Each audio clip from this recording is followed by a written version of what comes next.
The family of a South Florida man killed at a Miami car wash was awarded millions of dollars for their loss. A jury gave them the award after agreeing the gas station management did not do enough to protect employees and customers of the property from violent crime. CBS 4's Maggie Newland has that family's reaction.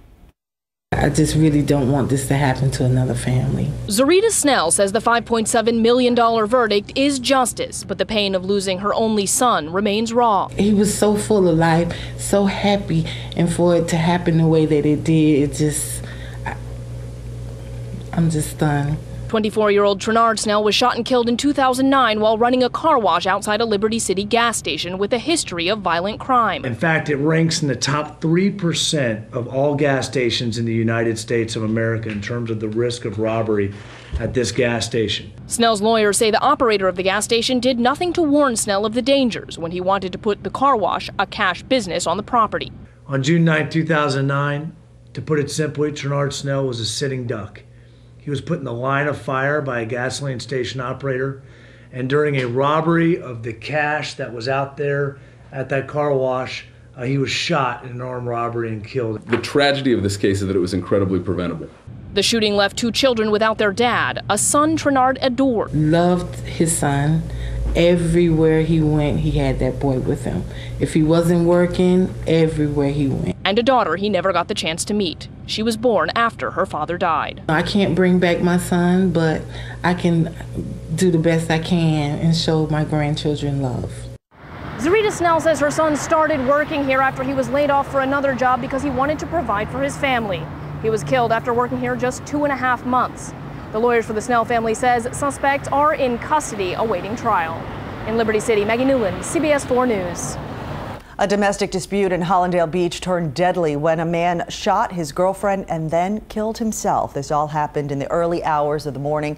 Authorities say they were called to the high-rise here on Golden Isles Drive after a woman called 911 saying her neighbor had been shot by her boyfriend. The suspect barricaded himself inside for 5 hours. The SWAT team arrived at the scene, firing canisters of tear gas inside. The woman was transported to the hospital where she died. They had a relationship that turned violent on occasion, and there were domestic violence charges back and forth over the last several months, I believe. And this is just another one that went too far. Police say the couple had had multiple domestic disputes, but no arrests were ever made. Authorities also say the man left a note behind. Police are not releasing details on that note. Well, check out this dramatic video out of Central Florida. Severe storms led to the suspected tornado. Cell phone video captured the funnel cloud spinning through a field in Volusia County. Now, the storm system that spawned the funnel also left behind damage at a mobile home park. More than 3 dozen structures were damaged. Now, some lost roofs. We're told that trees and power lines came crashing down because of the strong winds. Luckily, no serious injuries were reported. After a period of encouraging silence, both sides of the fiscal cliff battle spoke out today and had little progress to report. Republicans insist the ball is in the president's court. The White House says it has given the GOP a balanced budget. CBS 4's Daniel Nottingham has the latest from Washington. After days of silence, both sides are speaking out on the status of the fiscal cliff talks, and publicly, it appears not much has changed.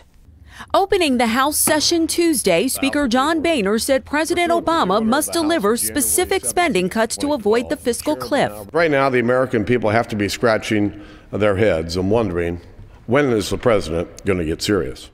The speaker broke his silence 2 days after sitting down with the president at the White House. He called it a, quote, nice meeting, but accused the president of delaying negotiations. The White House says it has offered detailed spending cuts. It's not a mystery. We've seen this before. This is the document that contains the specific spending cuts. The Speaker of the House sent us a proposal that was 2 pages long. The White House, as well as Democrats here on Capitol Hill, continue to insist that any deal must include raising taxes on households making more than $250,000 a year. The Republicans refuse to touch one hair on the head of the wealthiest people in our country. The stalemate may be creeping into stores in the middle of the all-important holiday shopping season. Consumer confidence is at a 4-month low. David French of the National Retail Federation says the fear of the unknown is hurting the bottom line. The specifics of the deal are not as important to us as getting a deal. Without a compromise, taxes for all Americans will go up and across-the-board spending cuts will kick in on January 1st. A new Gallup poll shows 70% of people surveyed want lawmakers to reach a compromise. On Capitol Hill, Danielle Nottingham, CBS 4 News. A massive protest today in Michigan as the state gets ready to become the nation's 24th so-called right-to-work state. Visibly upset protesters clash with police in that state. The legislation would mean that unions cannot require members to pay dues as a condition of employment. Union members fear it will hurt wages and benefits, possibly setting a dangerous precedent nationwide. Protesters hope that the governor will veto the bill. He is expected to sign the bill, though, into law later on this week.